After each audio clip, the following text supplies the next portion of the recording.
کوشش فرمائیں۔ اللہ تعالیٰ فرماتا ہے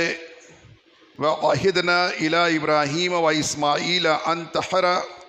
بَيْتِيَ لِلطَّائِفِينَ وَالْعَاكِفِينَ وَالرُّكَّعِ السُّجُودِ۔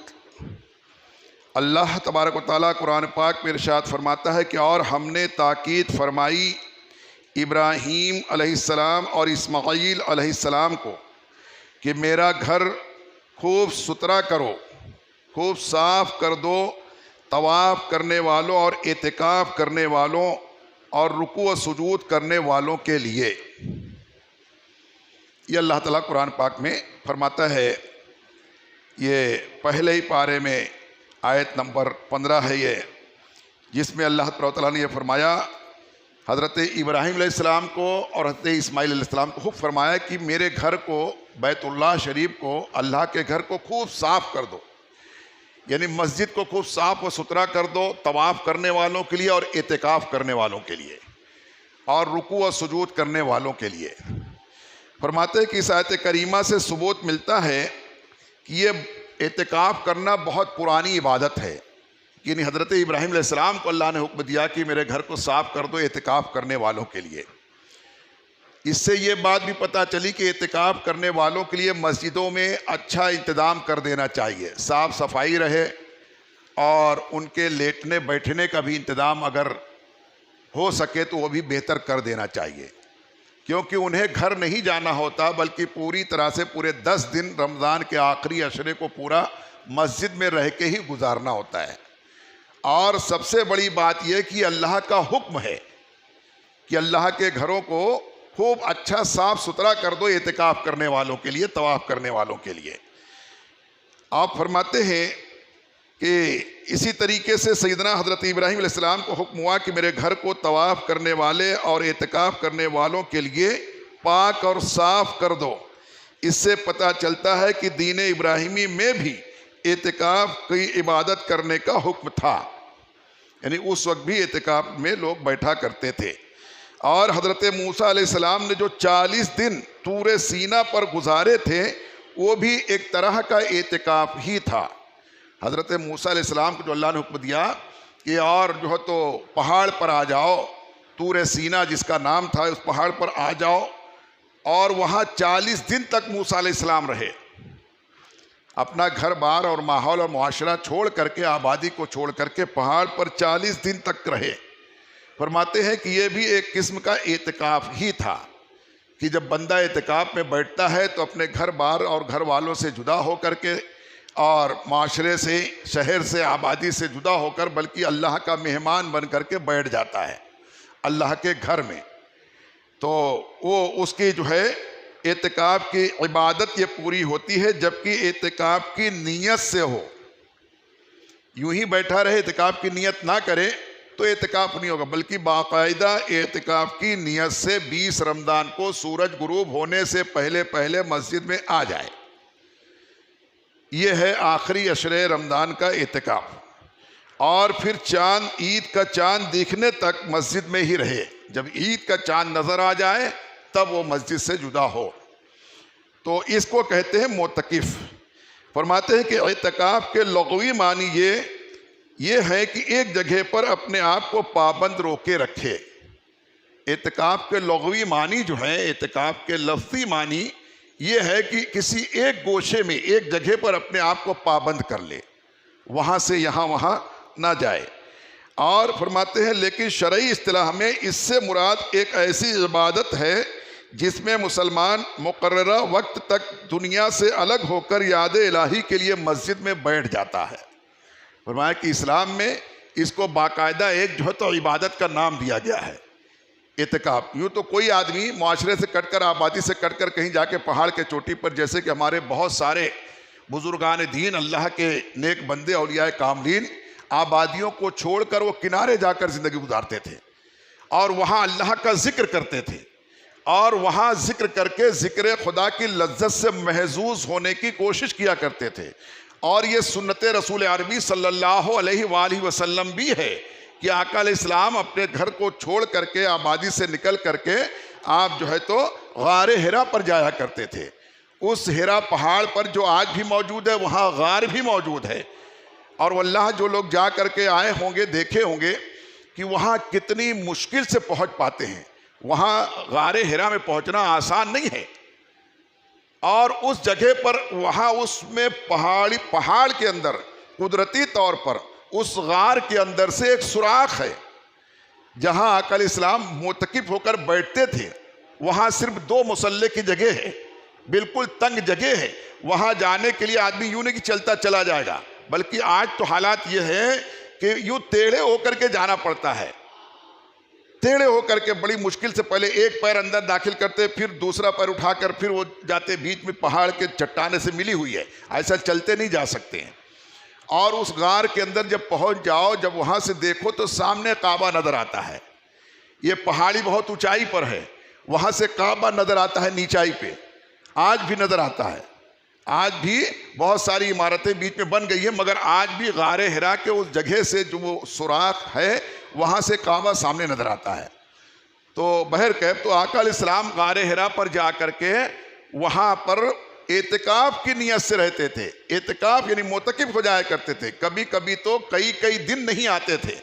تو حضرت خدیجہ ام المومنین رضی اللہ عنہا جو ہے گھر سے توشہ دان لے کر کے جاتی تھی نبی علیہ السلام کے لیے کھانا وغیرہ بنا کر کے اس پہاڑی پر، اس اتنی اونچی پہاڑی پر جو ہے چڑھ کر کے جایا کرتی تھی، کبھی کسی سواری اور اونٹ کے ذریعے سے، اور کبھی کیونکہ وہاں تک اونٹ بھی نہیں جا سکتا، اور گاڑی موٹر جانے کا تو سوال ہی نہیں ہے. اونٹ بھی جانا آج کے دور میں مشکل ہے، کیونکہ آج اس لیے مشکل ہو گیا ہے کہ اس پہاڑی کے اطراف میں سب کھود کر کے بہت سارے مکانات اور آبادی ایسی چیزیں بنا دی گئی ہیں. تو اب ڈائریکٹ پہاڑ نظر آتا ہے. پہلے ہو سکتا ہے پہاڑ یوں پھیلا ہوا رہا ہوگا تو اونٹ چلتا چلا آتا ہوگا،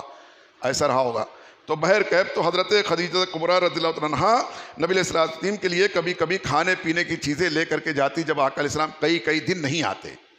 تو فرماتے وہ بھی ایک قسم کا اعتکاف ہی تھا.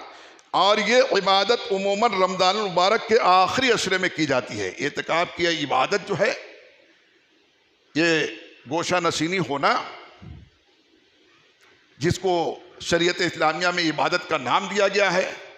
جیسے کہ بھوکے پیاسے رہنا، بھوک پیاس سے لوگ کتنا گھبراتے ہیں، مگر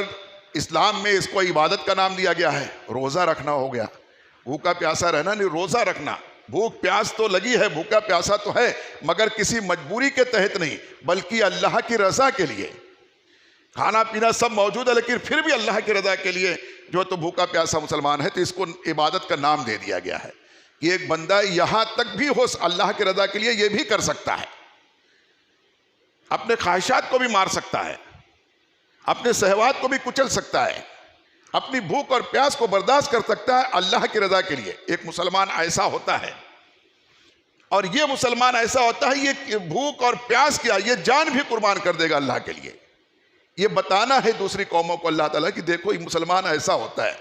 اور انسان کو ایسا ہونا چاہیے جیسا کہ مسلمان. تو یہ فرمایا کہ یہ عام طور خاص کر کے رمضان المبارک کے آخری عشرے میں یہ عبادت کی جاتی ہے. اگرچہ ایسی عبادت کے لیے ہر وقت خود کو مسجد میں روکے رکھنا، پابند کر لینا، یہ بھی اعتکاف ہے. جب بھی بندہ آئے عام دنوں میں بھی آ کر کو اعتکاف کر سکتا ہے. نفلی اعتکاف جب بھی آئے، نویت سنت الاعتکاف کی نیت کر کے مسجد میں داخل ہو گیا تو گویا وہ اعتکاف میں ہے. اب جب تک مسجد میں ہے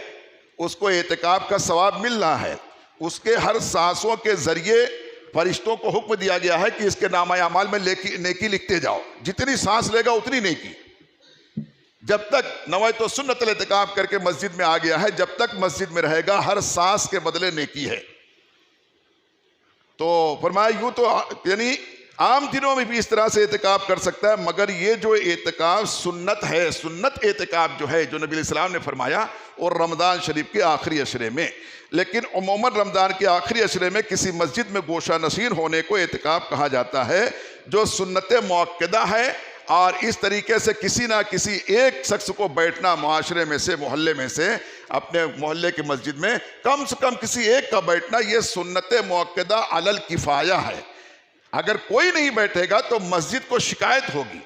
اور اس سے پرسش ہوگی کہ پوری آبادی میں کیا کوئی ایک شخص ایسا نہیں تھا جو اللہ کی رضا کے لیے جو ہے تو گوشہ نشینی اختیار کرتا، یا ماہ رمضان کی برکتوں کو اور شب قدر کی برکتوں اور اس کی نشانیوں کو تلاش کرنے کی کوشش کرتا؟ کوئی ایک بندے کو بھی اتنی فرصت نہیں تھی۔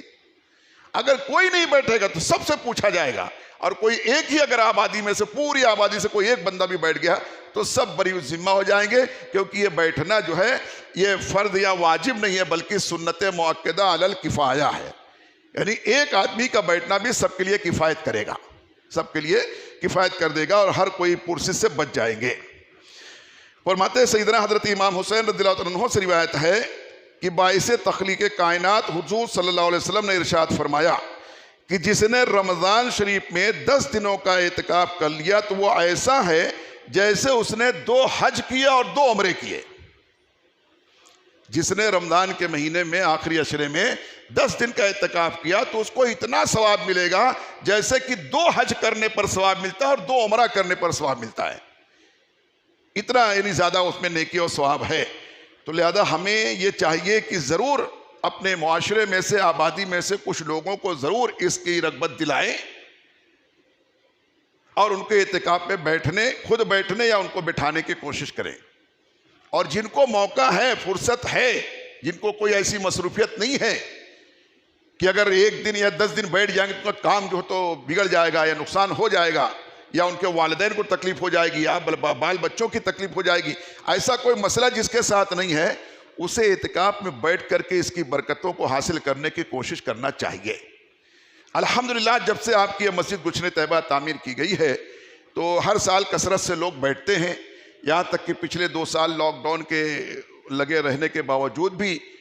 درجن بھر سے زیادہ لوگ بیٹھے تھے۔ تو ان سال تو لاک ڈاؤن ہے نہیں،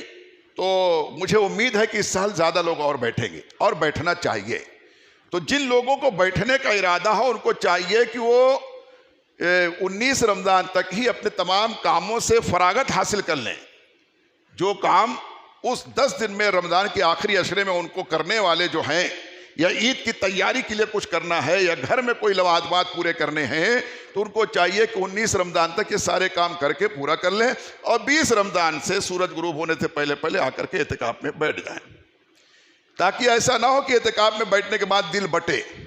کیوں میرا وہ کام رہ گیا، میں یہاں بیٹھ گیا تو وہ کام میرا نہیں ہو پا رہا ہے، اب میں کیا کروں، کیسے کروں، اس طرح سے جو ہے تو اس کو خلل نہ پڑے۔ اعتکاف میں بیٹھنا یعنی کہ اللہ تعالیٰ سے دوستی کرنا ہے، اللہ کا قرب حاصل کرنا ہے،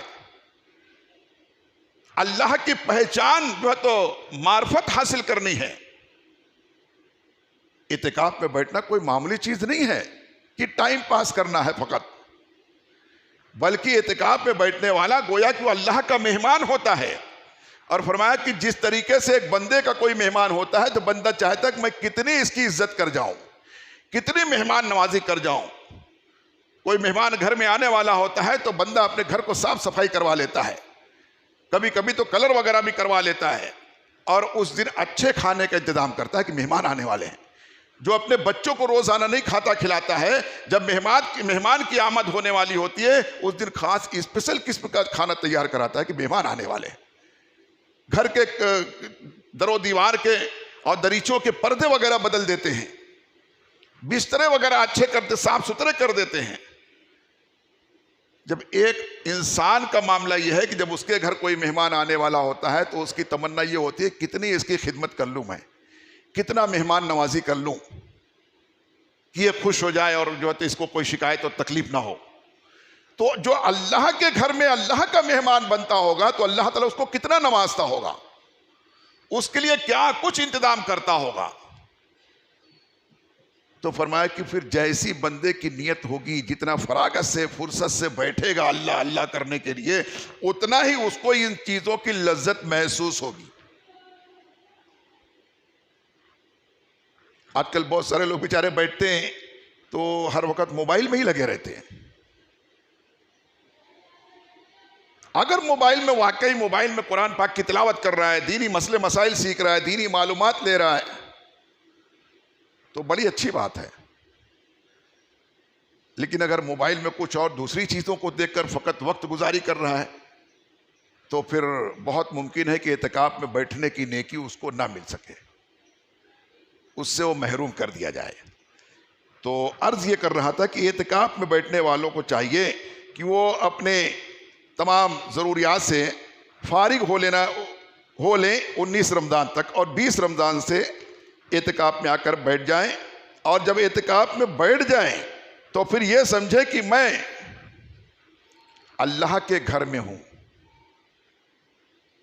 جس طریقے سے بندہ کسی بڑے آدمی کے گھر میں جب جاتا ہے تو بغیر اجازت کوئی چیز کو ہاتھ نہیں لگاتا، خود سے اٹھ کر کوئی چیز لینے نہیں لگتا،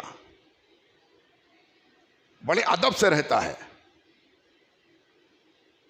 آہستہ گفتگو کرتا ہے، وہاں شور شرابہ نہیں کرتا ہے، یوں پیر پھیلا کے نہیں بیٹھ جاتا۔ کسی اپنے بڑے آدمی کے ہاں اگر مہمان گیا تو بڑا احترام کرتا ہے، بہت خیال لگتا ہے۔ اگر ساتھ میں بچے بھی اپنے گئے تو بچوں کو بولنا مت، چلانا مت، دوڑو مت، ایسا کرتے رہتا ہے۔ تو اللہ اکبر ہے، یہ تو سب سے بڑا ہے، اس کے جیسا کوئی نہیں، اس سے بڑا کوئی نہیں۔ جب اس کا کوئی مہمان بنے، اس کے گھر میں آئے تو کتنا ادب سے رہنا چاہیے، کتنا خیال رکھنا چاہیے، ارے زور سے قدم بھی نہیں رکھنا چاہیے۔ کوئی ایک دن کا پڑا تو اٹھا کر کے جلدی سے کھیسے میں رکھ لیں یا کہ اس کو باہر چھوڑ دے، کسی کو شور شرابہ نہ کرنے دے، اور نہ خود کوئی ایسا عمل کرے جس سے اللہ کے گھر کی بے ادبی ہو جائے۔ اللہ کی شان و عظمت کا پورا خیال رکھ کے اپنے آپ کو ایک دم ایک ناچیز کمتر بندہ سمجھ کر، گنہگار سمجھ کر کے بیٹھے کہ اللہ بس آ گیا ہوں تیری دی ہوئی توفیق سے، باقی میں اس لائق تو نہیں ہوں۔ اب بار بار توبہ اور استغفار کر کے اللہ کوئی بے ادبی اگر ہو جائے، میری عادت نہیں ہے اتنا زیادہ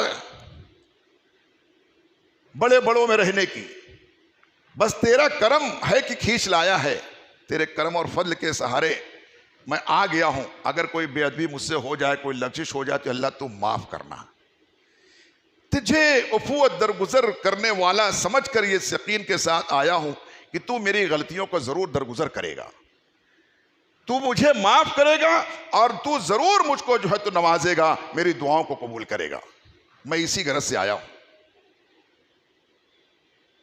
یہ تمام چیزیں جو ہے اس وقت میں بیٹھ کر کے اپنے لیے اور پورے مسلمان امت مسلمہ کے لیے، امت محمدیہ کے لیے خوب کثرت سے دعا کرے۔ فرمایا جو دوسرے مسلمانوں کے لیے دعا کرتا ہے تو اس کی دعائیں بن مانگے قبول ہو جاتی ہیں، اس کی حاجتیں بغیر مانگے پوری ہو جاتی ہیں۔ جو دوسروں کے لیے خیر کی دعا کرتا ہے، بھلائی کے لیے دعا کرتا ہے، فرمایا کہ اس کو بغیر مانگے ہی اللہ تعالیٰ عطا کر دیتا ہے۔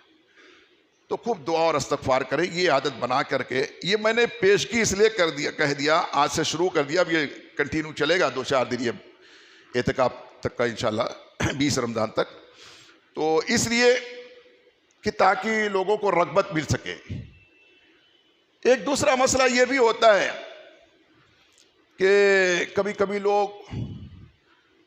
اپنے محلے کی مسجد چھوڑ کر دوسرے محلے میں جا کے بیٹھتے ہیں، دوسرے محلے کی مسجد میں۔ کیا ہوا؟ وہ میرے دوست لوگ وہاں بیٹھ رہے ہیں نا، وہ دوست لوگ وہاں بیٹھ رہے ہیں، اس لیے میں بھی وہاں جا رہا ہوں بیٹھنے کے لیے۔ کسی کا ایسا ہوتا ہے کہ وہ فلاں مسجد میں سب انتظام ہے، کھانے پینے کا کوئی ٹینشن نہیں ہے، افطاری کا بھی انتظام کر رہے ہیں وہ لوگ، سحری کا بھی انتظام کر رہے ہیں، پیسہ بھی نہیں لے رہے ہیں، فری میں سب انتظام کر رہے ہیں، اس لیے میں وہاں جا رہا ہوں۔ 2 باتیں ہو گئی۔ تیسری بات یہ کہ وہاں مسجد میں نا بہت اچھا انتظام ہے، ایئر کنڈیشن لگا ہوا ہے نا،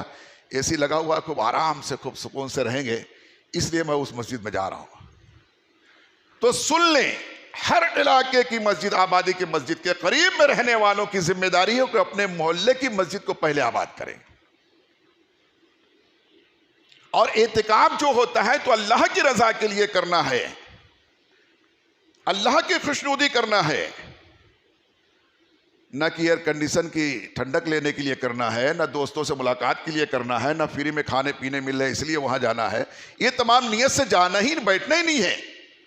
اعتکاف میں جو بیٹھنا ہے تو اللہ کا مہمان بن کر کے بیٹھنا ہے، کسی دوست کا مہمان نہیں بننا ہے، بلکہ اللہ سے دوستی کرنے کے لیے بیٹھنا ہے، اللہ کا فقیر بننے کے لیے بیٹھنا ہے۔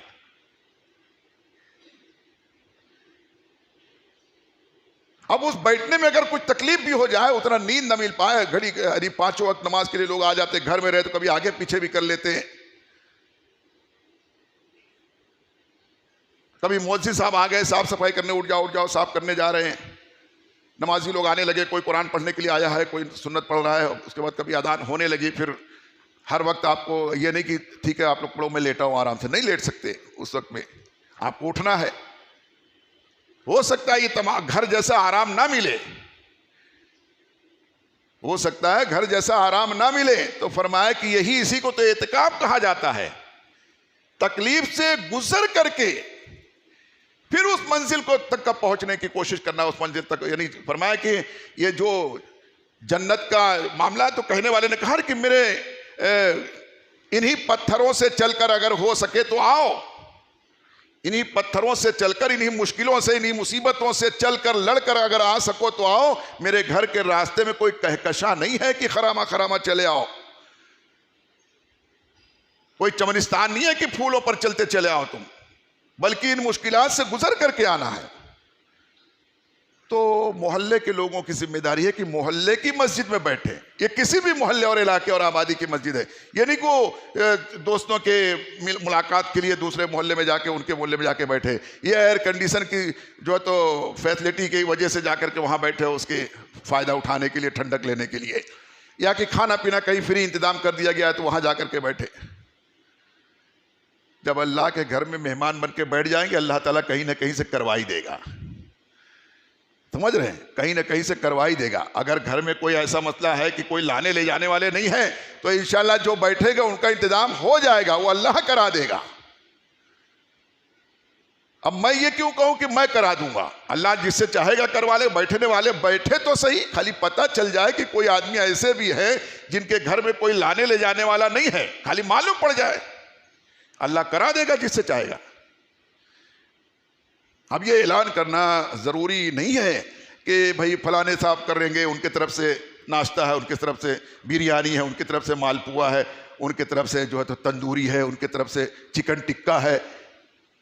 ان کی طرف سے افطاری ہے، ان کی طرف سے سحری ہے، ان کی طرف سے فالودہ ہے، یہ سب اعلان کرنا ضروری تھوڑی ہے، اس سے ہم کو کیا لینا دینا درخت کو گنتی کرنے سے۔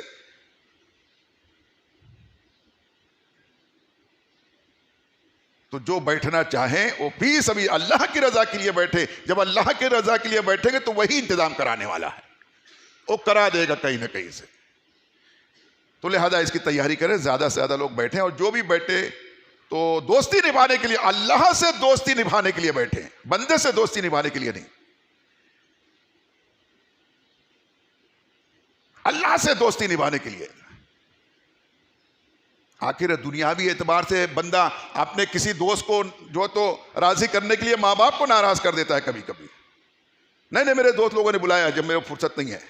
ماں باپ بلا رہے ادھر کی یہ کام ہے، یہ کل نہیں میں آج نہیں کروں گا، دوست نے بلایا ہے، دوست کو جا رہا ہوں ملنے کے لیے۔ تو ایسے ہی ساری دنیا ناراض ہوتی ہے تو ہو جانے دو، اللہ کو راضی کرو، اللہ کی رضا کے لیے۔ اگر کچھ دوست کچھ دن کے لیے چھوٹ ہی جاتے ہیں، کوئی ناراض ہی ہو جاتے ہیں، ہاں ماں باپ اگر منع کریں کہ تو اعتکاف میں بیٹھ جائے گا تو مجھ کو پانی کون لا کے دے گا، مجھ کو کون جو تو لا کر کے دے گا سحری افطاری، تو ہی کرتا ہے، تیرے کرنے سے میرا کام ہوتا ہے، ماں باپ اگر ایسا کہے تو ماں باپ کو ناراض کر کے نہ بیٹھے۔ دوست احباب الگ بات ہے، ماں باپ کا مرتبہ الگ بات ہے، ماں باپ کو ناراض کر کے اعتکاف میں نہ بیٹھے۔ اب اگر آپ کو اس کے تعلق سے کوئی مسئلہ وغیرہ پوچھنا ہے تو آپ لوگ پوچھ لیں 5 منٹ میں۔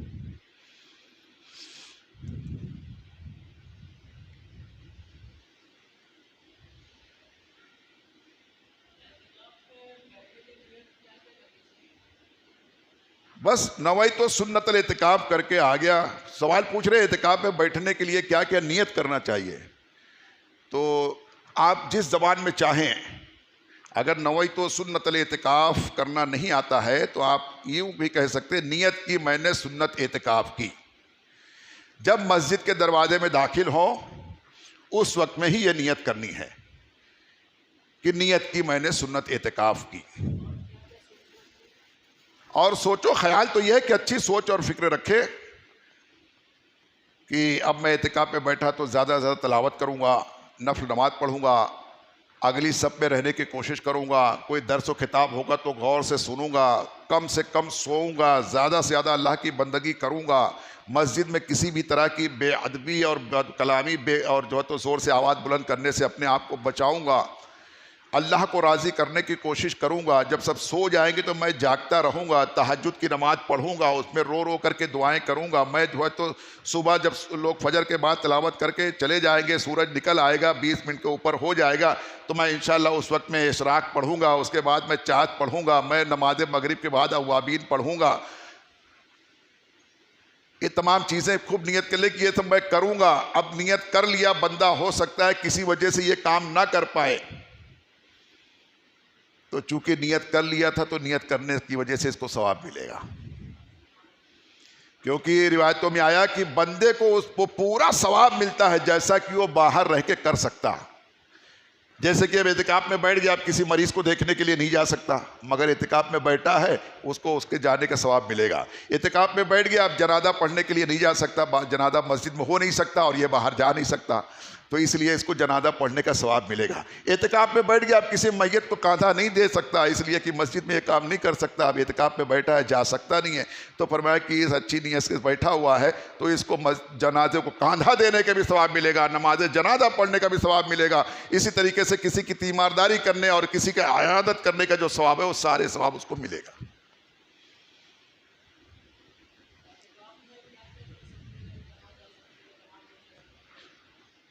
اب سوال پوچھ رہے ہیں کہ اعتکاف میں کیا کر سکتے ہیں، کہاں جا سکتے ہیں، کہاں نہیں جا سکتے۔ اعتکاف میں حدود مسجد، مسجد کے جو حد میں ہے اس میں رہ کر کے سارے اعمال جائز کام جو ہے تو کر سکتے ہیں۔ جیسے کہ یہ ابھی یہاں تو بہت اچھا سسٹم ہے، کسی ایک عمارت کے نیچے سب کچھ ہے، یعنی یہیں پر اسی عمارت کے نیچے طہارت خانہ بھی ہے، بیت الخلاء بھی ہے اور وضو خانہ بھی ہے اور غسل خانہ بھی ہے، باہر جانے کی ضرورت ہی نہیں ہے۔ لیکن جب بھی باہر جائیں گے آپ اس مسجد کے باہر کی 3 صف جو ہے وہاں تک مسجد ہے، صحن مسجد ہے، اس کے بعد حدود مسجد ہے، تو جب اس صحن مسجد سے آپ باہر جائیں گے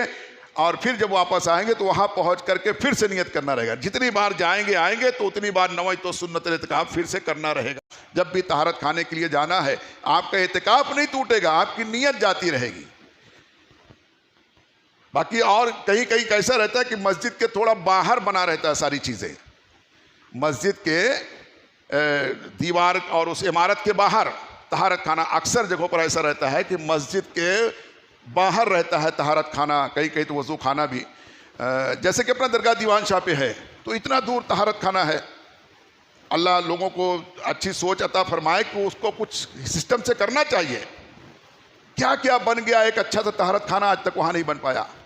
بہر کہ ایک الگ موضوع ہے۔ تو وہاں جائیں گے تو اعتکاف، اور وہاں جانے میں کوئی مل گیا، السلام علیکم، وعلیکم السلام، خیریت تو ہے، دکھتے نہیں ہو، ارے بھائی تم کو معلوم نہیں ہے کہ میں اعتکاف میں بیٹھا، یہ سب بات کر لیا، فرمایا اس کا اعتکاف ٹوٹ گیا۔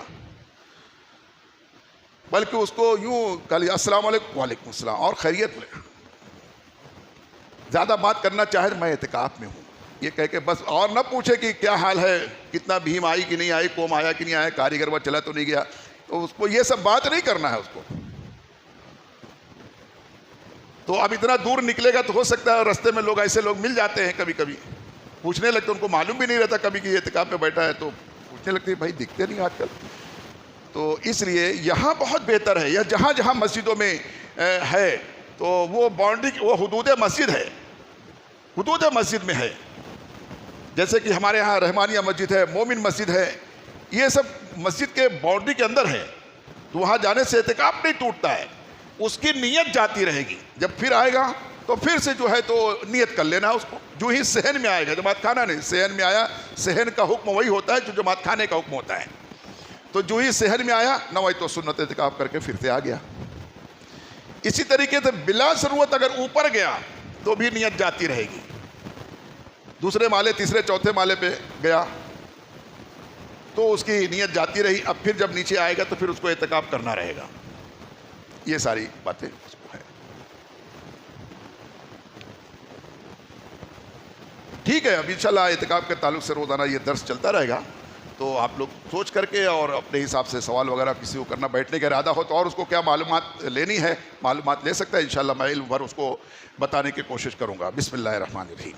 اللہم صلی علی سیدنا مولانا محمد وعلی آل محمد وبارک وسلم، صلاۃ و سلام علیک یا سیدی حبیبی یا رسول اللہ صلی اللہ تعالیٰ علیہ وسلم۔ مالک مولا ہم تمام مسلمانوں کو راہ دین پر چلنے کی توفیق عطا فرما دے، ہر طرح کی برائی گمراہی سے بچنے کی توفیق عطا فرما دے، ہمارے تمام گناہ صغیرہ و کبیرہ کو معاف فرما دے۔ بالخصوص تیری دی ہوئی توفیق سے بھی یہاں جو کچھ بھی پڑھا سنا کہا گیا، اس میں اگر میری سامت نفس کی وجہ سے کوئی غلطی ہو گئی ہو تو اپنے فضل سے معاف فرما دے، اور جتنی بھی حق نیک جائز باتیں کہیں سنی پڑی گئی ہیں ان سب پر ہم سب کو عمل کرنے عام کرنے کی توفیق عطا فرما دے۔ مالک اللہ اس مبارک مہینے ماہ رمضان کی برکتوں سے پورے عالم اسلام کو مالا مال فرما دے۔ اے اللہ جو مجبور ہے بے بس ہے تو بہتر جاتے، اللہ ان سب کی غیب سے امداد فرما دے۔ مالک اللہ جن پر ظلم ڈھائے جا رہے مالک اللہ مظلومین سے ان سب کی مالک اللہ دفاع فرما دے۔ مالک اللہ ہم تمام مسلمانوں کے جان مال عزت آبرو ایمان اور عقیدے کی حفاظت فرما دے۔ الہ العالمین ہمارے مسجدوں کی حفاظت فرما دے۔ اے اللہ بیت المقدس کے مالک اللہ حفاظت فرما دے۔ اے اللہ مسجد اقصیٰ کی حفاظت فرما دے۔